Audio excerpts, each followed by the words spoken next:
Hola, ¿qué tal? Bienvenidos a este podcast. Yo soy Michelle Zamudio, estudiante de la Facultad Popular de Bellas Artes.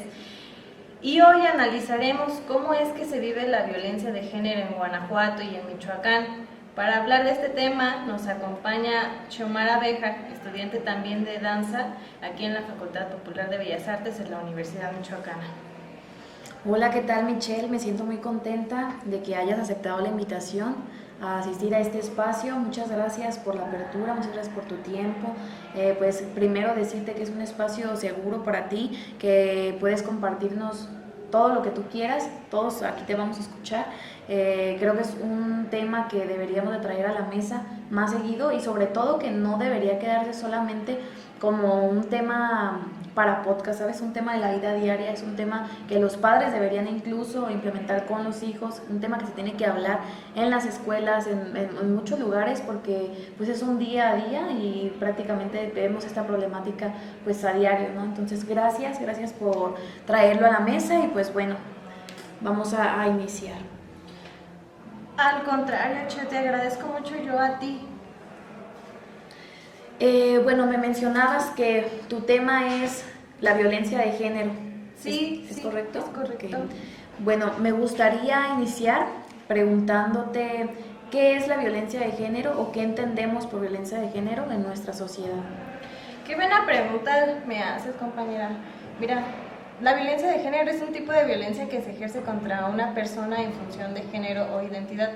Y su principal objetivo es mantener y forzar las relaciones de poder desiguales que pues ya sabemos que hay entre hombres y mujeres y que sigue estando muy arraigado a las normas sociales y culturales que perpetúan la desigualdad de género y que se manifiestan como formas de discriminación y de violación también a los derechos humanos, limitando la libertad, la dignidad, la seguridad de las personas, especialmente de nosotras las mujeres, porque pues muchas veces se manifiestan contra la violencia física, como son los golpes, los empujones, o también lo vemos en la violencia psicológica, que son las humillaciones, las amenazas, la violencia sexual con abusos, violaciones.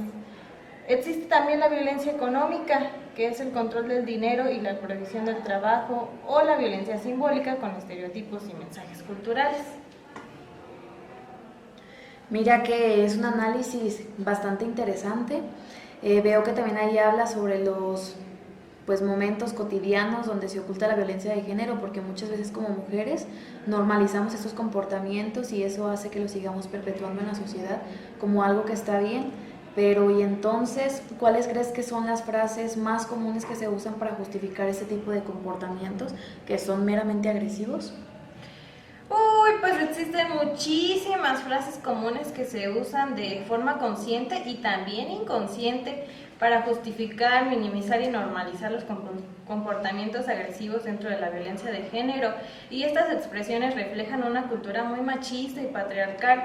Una de las más comunes, pues para victimizar a la víctima, para culpabilizar a la víctima es como esta que luego llegamos a escuchar, no sé si tú la has escuchado, que dicen, seguro que ella hizo algo para provocarlo, o también decirle, pues ella también lo maltrata psicológicamente, o otra así como, pues si sigue con él será porque le gusta. También hay tantas frases que se usan para justificar al agresor, como, pues no es que él sea así, sino que tiene mal carácter o solamente estaba borracho, no sabía lo que hacía. O como la ama tanto, pues se pone celoso, tuvo una infancia muy difícil, hay que entenderlo. Y para minimizar la violencia, pues suelen decir cosas como, fue solamente una discusión de pareja, o no fue para tanto, solo fue una cachetada, no la maltrata. Sí la cuida, pero es porque la quiere. Eso pasa en todas las parejas, el hombre es el que manda en la casa. Y esto pues invisibiliza o hace que se niegue la violencia con estas frases.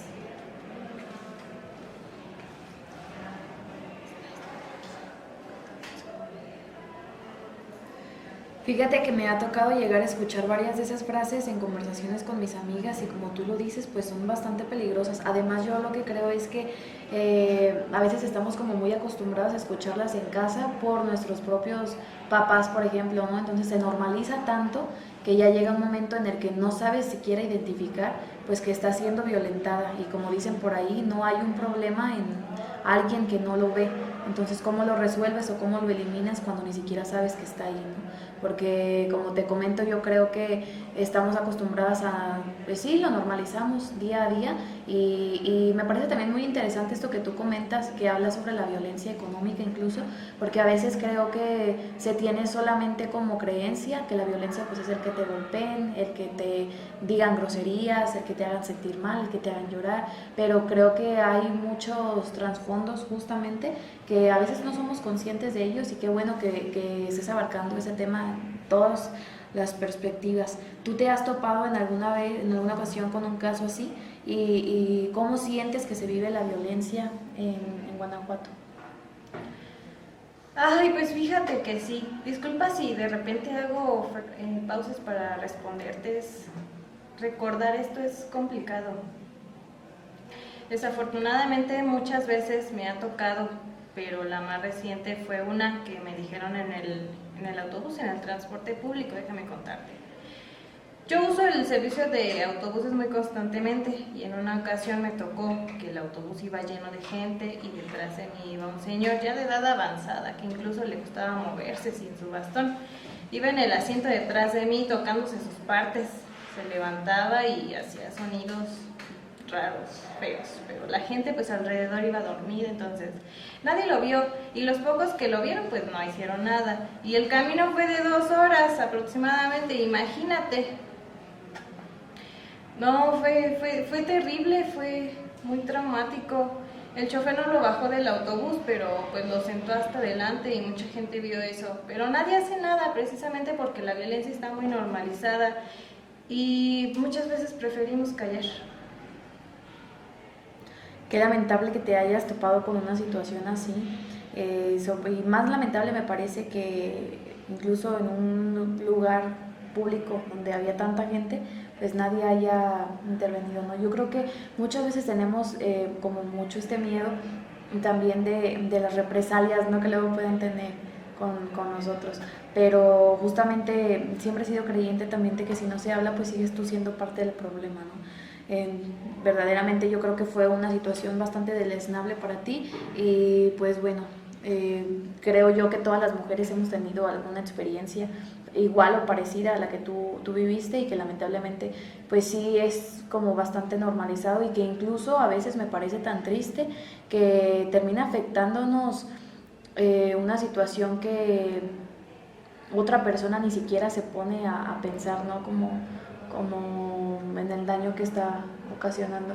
Y fíjate que me parece también algo, me hace mucho ruido el hecho de que pues a lo mejor pues te tocara, digo, a ninguna edad obviamente es una situación agradable, pero pues ya tienes 23 años y de alguna manera sabes cómo llevar la situación, ¿no? Pero me pongo a pensar en la manera en que se exponen, todos los días estamos expuestos, por ejemplo, los pequeñitos, ¿no? En todas partes. Me ponía a pensar también en qué sucede cuando como padres de familia, pues no se tiene el cuidado, la atención necesaria con ellos y que muchas veces pues confiamos tanto incluso en extraños, ¿no? En dejar a nuestros niños en cualquier espacio. Creo yo que ahora mismo estamos viviendo en una situación pues sí de vulnerabilidad y de constante amenaza en cualquier espacio en el que te encuentres porque ya parece que nada es seguro, pero bueno, me gustaría seguir platicando contigo. Tenías por ahí también algunas anécdotas con respecto a qué sucede con los medios de comunicación. Sí, yo considero que los medios de comunicación juegan un papel muy importante en seguir perpetualizando la violencia de género en nuestra cultura y eso lo puedes ver principalmente en la música, porque tiene un enorme poder para influir en la forma en que las personas reciben las relaciones de los roles sociales, los roles de género y la violencia a través de las letras, las imágenes de los videoclips, los estereotipos. Ay, pues es muy lamentable. La música no solo refleja la cultura, sino que también moldea y se refuerza porque se normaliza el control, con amor en algunos casos, presentando celos y el control pues se muestra como un signo de amor verdadero, como por ejemplo estas canciones que dicen yo sin ti no soy nada, eres mía y de nadie más. Y eso refuerza mucho de que la idea del amor pues implica sufrimiento, dependencia, control, y es otra de las maneras que es muy importante de decirlo de la sexualización y la cosificación de la mujer que se presenta en músicas, en géneros como el reggaetón, el trap, el rap, en algunas canciones de banda, de corridos tumbados, porque muchas de las letras que cosifican a la mujer, pues también la reducen, nos reducen como un cuerpo, como un objeto únicamente para el placer, y con frases como ella es mía y aunque esté con otro, o si se pone fresa le doy duro, que nada más forza la cultura de la violación, donde el cuerpo femenino se considera disponible sin consentimiento, y aparte de todo esto, todavía se justifica que el dominio masculino se promueva dentro del machismo con agresividad y con poder. Yo creo que algo muy importante es fomentar el pensamiento crítico, ¿no? Que más allá de que si el ritmo es pegajoso y que si me gustó y que si está bueno para bailar y que si lo ponen en el antro y no sé qué, fomentar el pensamiento crítico siempre va a ser bien importante para poder analizar también pues letras y mensajes que, como tú lo mencionabas, influyen muchísimo. Yo creo que a veces no estamos tan conscientes de ello, pero sin querer a veces actuamos también a partir de lo que escuchamos. Y también aquí yo creo que viene un ejemplo bien claro que pues obviamente los padres de familia también influyen muchísimo, ¿no? Y te lo comento porque en algún momento, esa es como una experiencia bien personal, en algún momento yo recuerdo que yo me sentía como si estuvieran decidiendo por mí 24/7. Yo me acuerdo que yo escogía ciertas canciones cuando yo era muy niña y mi mamá siempre era una persona que estuvo muy al pendiente en cuestión de ¿y dónde escuchaste eso? O sea, no me lo decía como en forma de reclamo, pero estuvo muy pendiente como ¿y dónde lo escuchaste? Y esta canción en dónde, porque creo que en casa siempre estuvo como esta restricción de música con groserías no se van a escuchar. E incluso en reuniones familiares donde solamente había adultos y estábamos otro niño y yo, siempre fue como muy cuidadoso este tema de que pues había palabras que ni el caso. Entonces había veces en las que yo agarraba por ejemplo una palabra de alguna canción y las metía en mis conversaciones diarias, y yo recuerdo que se me cuestionaba mucho, ¿no? Mi mamá siempre, lo recuerdo de verdad como si fuera ayer, que me decía, ¿y esta palabra en dónde la escuchaste? ¿Y quién te la dijo? Y yo no lo digo en casa, entonces ¿de dónde, no? Y se daba cuenta que luego yo la sacaba por ejemplo de canciones y ni siquiera quedaban con mis conversaciones del diario vivir, pero yo por quererlas meter en algún lugar ahí las tenía. Entonces me doy cuenta de que ahora mismo pues los padres de familia realmente no están como siendo conscientes de lo que se escucha y también de a qué lugares se llevan a los niños, ¿no? Porque es evidente que si vas a un antro, pues a lo mejor, bueno, no los dejan entrar en un antro, pues, pero no sé, en alguna reunión o fiesta, por ejemplo, es evidente que pues van a poner música de todo, ¿no? Pero ser como muy cuidadoso también a qué lugares yo permito que mi hijo entre o con qué persona se relaciona, pues. Y creo que también la cuestión como de las edades aquí tiene muchísimo que ver, o sea, no es lo mismo lo que va a escuchar a lo mejor un niño de 7, 8 años a lo que va a escuchar uno de 15. Entonces tener cuidado también con el contexto de esta personita que pues influye muchísimo, ¿no? Pero bueno, creo que en general, de verdad, como te lo mencioné, es un tema como muy que da para mucho y que en realidad tiene que ser un tema diario, no solamente dejarlo en espacios como este. ¿Tú cómo crees que influye pues en general la crianza en la percepción de lo que es aceptable y de lo que no? Pues esto que me dices tú, de que en las fiestas, la música, pues hay veces que incluso no es que lo pongan las personas, los adultos, sino que hasta los mismos niños las piden. Y entonces tú piensas, ¿y dónde es que escuchó esto? ¿Cómo sabe? ¿Por qué le gusta si en la casa no se oye? Pero pues lo escuchan en las calles o incluso lo escuchan en las escuelas, y por eso es tan importante que desde la infancia pues podamos aprender a través de lo que vemos y oímos, y también vivimos en un entorno familiar y escolar donde estos aprendizajes moldean nuestras creencias, nuestros límites, las relaciones también, las situaciones de abuso, la desigualdad, y los niños, las niñas observan cómo se relacionan sus cuidadores, si hay respeto o no, el diálogo, los gritos, la violencia. Ellos crecen viendo que pues el amor se expresa con celos, con golpes, con sumisión, y lo normalizan. Estos comportamientos ya hacen parte de su vida y luego lo siguen en su vida adulta y asignan roles de género sobre cómo es que las niñas deben de callar y los hombres no deben de llorar, porque pues se les enseña que hay cosas que son aceptables y que tienen que seguir según su género. Esto es súper peligroso porque pueden llevar a que una mujer tolere el abuso por creer que debe de ser sumisa, o que un hombre lo ejerza porque siente que debe de dominar y crea que así se debe de tolerar el maltrato. Con esto me surge preguntarme si tú crees que el sistema educativo actualmente está siendo como verdaderamente eficaz para abarcar como todos estos temas que tienen que ver con la violencia de género, y pues ahora sí que, o bueno, más bien si tú consideras que también ahí se fomenta como esta desigualdades, ¿cómo es que lo percibes? Pues este es un tema de mucho debate, porque sí se han hecho avances importantes, pero también hay muchas limitaciones y muchos desafíos. Yo creo que hay una falta de formación y también de recursos para los docentes sobre estos temas de perspectiva de género, y también hay un temor muy grande a la reacción que tienen los padres de familia sobre hablar de violencia de género y sexualidad, lo que lleva a que se eviten este tipo de temas, principalmente en estas zonas rurales que tienen menor acceso a los recursos.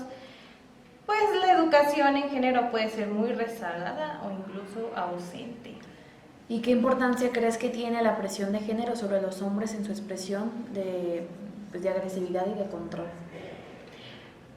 Pues la mayoría de los hombres expresan la agresividad y el control cuando se relacionan, especialmente con su pareja, y esta presión es parte del sistema patriarcal, lo que no solamente oprime a las mujeres, sino que también las moldea negativamente bajo la identidad masculina.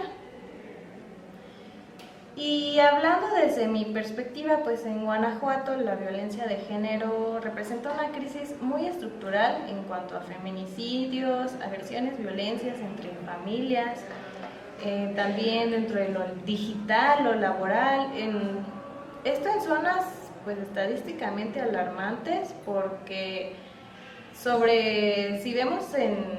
investigamos un poquito, podemos encontrar las llamadas de emergencia que hubo entre enero y marzo del 2025 en Guanajuato, y ocuparon el 8º lugar nacional con 2.083 llamadas por violencia contra la mujer. No sé si llegaste por ahí a escuchar el caso de Jovita Vázquez de Comonfort, en el mes de abril de este año, que fue perseguida con un machete y ella pidió ayuda y llamó al 911, y enfrente de la comisaría fue asesinada. Dentro pues las personas la vieron, los que estaban allá adentro, y lo minimizaron, la familia lo denunció, pero pues ya sabes, la negligencia sistemática. Justamente yo creo que hoy en día veo por todas partes anuncios en todos los espacios públicos que dicen que si sufres de violencia, comunícate a tal número, y que busca apoyo profesional, busca ayuda profesional. Entonces me pongo a pensar en qué tanto se queda esto solamente como un discurso y qué tanto sí se logra pues llevar a cabo, ¿no? Como te menciono, yo creo que el problema principal muchas veces es que no estamos siquiera siendo conscientes de que estamos en un problema. O sea, para mí es como un avance muy grande cuando escucho a una mujer sincerarse y decir, ¿sabes qué? Me acabo de dar cuenta de que estuve mucho tiempo en una situación violenta, o que vivo dentro de una familia violenta, o que tengo una pareja violenta, porque creo que es un paso grandísimo el que te des cuenta y el que lo aceptes, porque muchas veces las personas que estamos afuera lo percibimos y tratamos de acercarnos a la víctima, ¿no? Por ejemplo, y no hay como una respuesta de su parte, porque justamente no se da cuenta que está siendo parte de un problema. Entonces creo que primero identificarlo y el tener el valor también de afrontarlo es bien importante, y segundo, obviamente, el buscar apoyo profesional, pues claro que también lo es.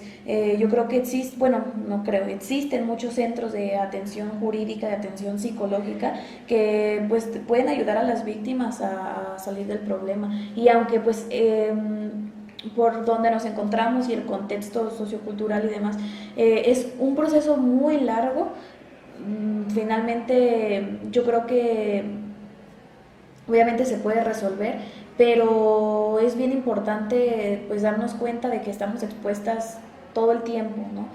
Como te menciono, en nuestra casa, en espacios públicos, en las escuelas, y yo quiero hacer mucho hincapié en cuestión de lo que hablábamos ahorita del sistema educativo, que yo considero que aunque ya el discurso es diferente, los programas educativos son diferentes, se sigue obviamente todavía, sigue existiendo esta violencia de género dentro del aula, o sea, y lo vemos en muchísimas situaciones. Por ejemplo, yo pensaba que yo asistí a la secundaria hace como 7, 8 años, no recuerdo, pero yo pensaba en ese entonces que bueno, ya a estas alturas eso ya no iba a existir, y resulta que sí. Hace una semana aproximadamente me tocó visitar mi antigua secundaria, y me di cuenta de que, por ejemplo, a la hora de la entrada, a los chicos lo único que les revisan de pronto es como que no traigan su cabello largo, ¿no? Pero a las niñas todavía es como desde el momento en el que van a entrar, poner los dedos, a ver si sí son los 2 dedos abajo de la rodilla,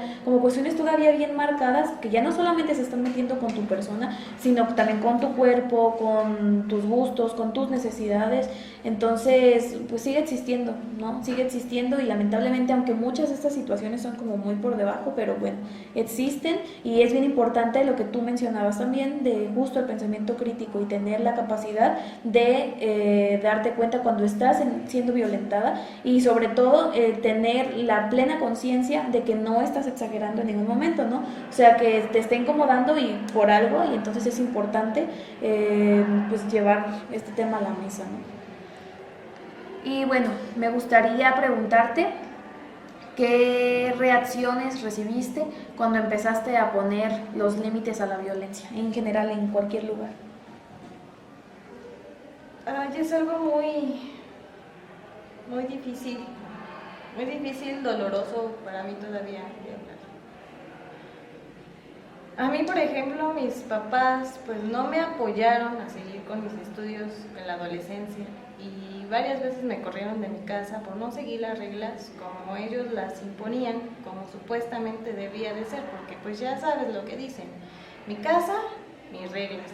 Y es que pues tenemos esto tan normalizado que ya es parte de un problema estructural que lo sostiene, y no identificamos las actitudes o las conductas como violencias porque están vistas como cosas muy pequeñas, muy insignificantes, y entonces se arraigan por el patriarcado, y es ahí cuando empiezan a darse los modelos de las relaciones tóxicas. Y la música, pues sobre todo lo vemos en los corridos tumbados que están de moda, que hablan mucho del narcotráfico, la figura de las luchonas. Esto también es muy complejo, daña a las mujeres de muchas formas, tanto a nivel simbólico como material, porque pues no sé si ya lo sabías, pero igual te lo comparto. El término buchona se usa de forma clasista y misógina para referirse a las mujeres asociadas con el narco y a los hombres poderosos reconocidas por sus cirugías estéticas y sus cuerpos súper sexualizados, con ropa y accesorios de lujos y una vida de ostentación legal, dinero fácil o ilícito. Desafortunadamente muchas mujeres lo ven como símbolo de empoderamiento o de desafío, o de moral tradicional, y las mujeres son vistas como trofeos, como adornos de propiedad de los narcos, que son valoradas únicamente por su físico. Sí, claro, y es que así es como se entrelaza la violencia de género con el crimen organizado, haciendo ver a las mujeres solo como trofeos y dejándonos con roles completamente secundarios.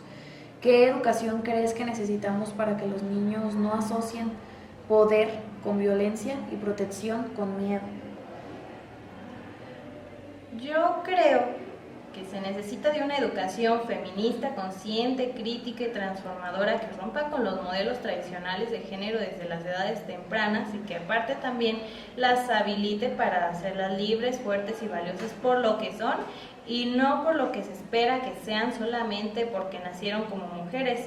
El poder lo asocian al hombre porque es fuerte y protege, pero eso también lleva a controlar, y en cambio las princesas pues son débiles, calladas, y siempre aparecen en peligro y confunden el amor con los celos, la agresividad, la posesividad, y les enseñan a obedecer, a temer y siempre a cuidar a los otros antes que a sí mismas. ¿Tú has sentido que tu cuerpo o tu voz no te pertenecen? Sí, yo sí, muchas veces. ¿Y tú? Yo también, y creo que ha sido porque en mí sembraron mucha obediencia ciega desde casa. Entonces, todo el tiempo yo creía que incluso mi cabello le pertenecía a otra persona, ¿no? Para mí, hasta la fecha, sigue siendo un temor. Nunca me he pintado mi cabello. Y es una cosa que yo deseo mucho y sigue siendo un temor porque tengo un trauma ahí muy grande. Que yo me acuerdo que yo creo que mis peores golpizas que me dio mi mamá fue porque yo me cortaba mi cabello, porque yo quería tener fleco, por ejemplo, y una vez me lo corté y cuando ella llegó yo ya lo traía hasta por aquí, y fue un coraje que le duró así como 3 días, fue una rabieta como de 3 días, y entonces hasta la fecha a mí me cuesta muchísimo trabajo decidir en cuestiones que tienen que ver con mi físico, ¿no? Por ejemplo, algo que a mí me liberó muchísimo fue el momento en el que yo decidí venirme a la universidad, porque fue donde ya podía como vestirme de manera más libre, ya podía decidir incluso qué podía comer y qué no, cómo me podía peinar y cómo no, o sea, cosas como bien pequeñitas que yo las normalicé y que me di cuenta que para todo el mundo pues era algo súper normal, porque obviamente es un derecho. Entonces ahí fue donde yo entendí que yo estaba siendo parte de un problema, y que afortunadamente en algún momento también entendí que el regresar a ese lugar ya no era, yo ya no iba a ser la misma persona, ¿no? Entonces fue también un tema que se llevó a la mesa con mis papás, por ejemplo, que tuve que plantarme y decir, es que yo nunca me di cuenta de que estaba siendo violentada y lo descubrí y lo siento mucho, pero no pienso seguir siendo como parte de esa situación, ¿no?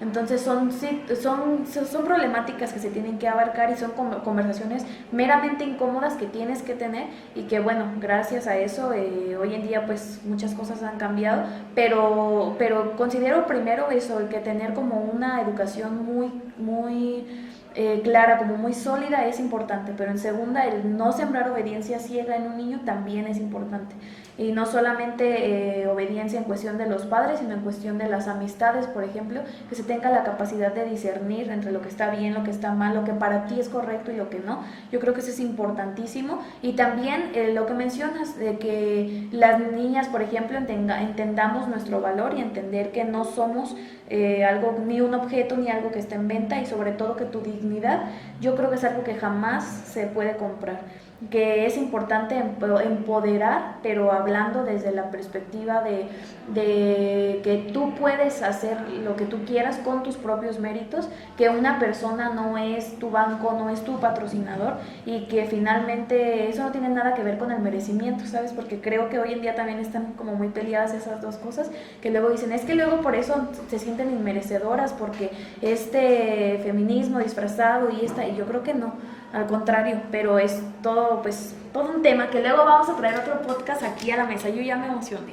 Y bueno, ¿tú qué esperas que otras niñas y mujeres entiendan al escuchar pues tu historia? Que no permitan que el miedo las controle, que sepan que son fuertes, poderosas y que tienen voz y voto, que hay muchas plataformas en línea para ayudar a las mujeres y que la violencia no se debe de normalizar, que juntas somos más poderosas y mientras sigamos viviendo y aceptando todo esto sin cuestionarnos nada, pues las cosas no van a cambiar y que van a continuar así para nosotras, para las nuevas generaciones y tal vez también para nuestras hijas. Bueno, Michelle, pues muchas gracias por haber traído nuevamente pues este tema. Yo estoy muy agradecida también de haber compartido espacio contigo como mujer, como te lo menciono. Yo creo que es bien importante el tener espacios donde podamos dialogar con otras mujeres, encontrar pues otras historias, compartir vivencias, que a final de cuentas yo creo que pues son cosas que a todos nos llegan a suceder de mayor o menor medida, pero forman parte también de lo que somos y bueno, de alguna manera nos ayudan también pues a mejorar.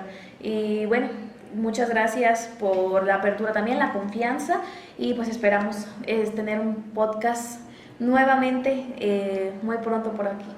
Claro que sí, te agradezco a ti mucho por dedicarme tu tiempo y pues por atreverte a hablar de esto que es tan complicado para nosotros. Muchísimas gracias. Gracias a ti.